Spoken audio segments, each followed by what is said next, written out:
السلام علیکم فرینڈز، پیارے بچوں، آج ہماری کہانی کا عنوان ہے قاضی کا انصاف۔ ایک روز قاضی صاحب ننگے اور باقاعدہ لباس میں تیزی سے قدم اٹھاتے ہوئے چلے جا رہے تھے۔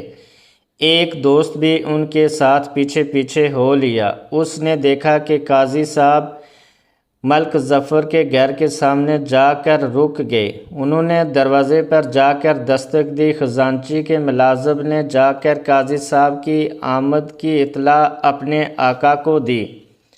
خزانچی بھاگا ہوا باہر آیا اور قاضی صاحب کے ہاتھوں کو بوسہ دے کر کہنے لگا کہ جناب، مجھے حکم دیا ہوتا میں خود حاضر ہو جاتا۔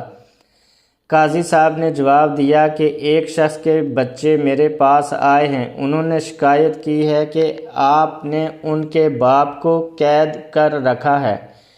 بچے باپ کے بغیر بری حالت میں ہیں۔ خزانچی نے جواب دیا کہ جناب، وہ شخص تو سلطان منصور کے حکم سے قید ہے۔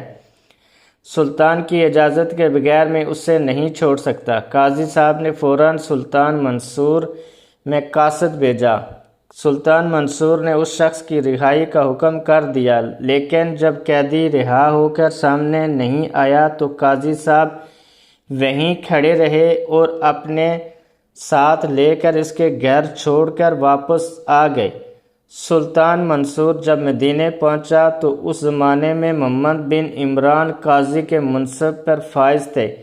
قاضی صاحب کی عدالت میں ایک اونٹ والے نے آ کر سلطان کے خلاف شکایت درج کروائی اور انصاف کا طلبگار ہوا۔ قاضی صاحب نے سلطان کے نام عدالت میں حاضری کا حکم جاری کر دیا۔ سلطان حمورابیوں کو باہر چھوڑ کر عدالت میں پیش ہوئے۔ قاضی صاحب تعظیم لانے کے لیے اپنی جگہ سے نہیں اٹھے اور بدستور اپنے فرائض انجام دیتے رہے۔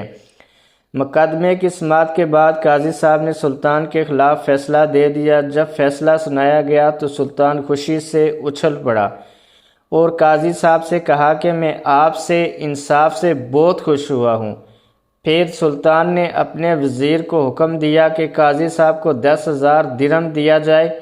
یہ تھے اس زمانے کے حکمران اور قاضی جو ایک دوسرے کا بے حد احترام کیا کرتے تھے، مگر آج کل کے حکمران اور قاضی صاحبان نہ جانے کن کے اشاروں پر اپنے فیصلے مرتب کرتے ہیں۔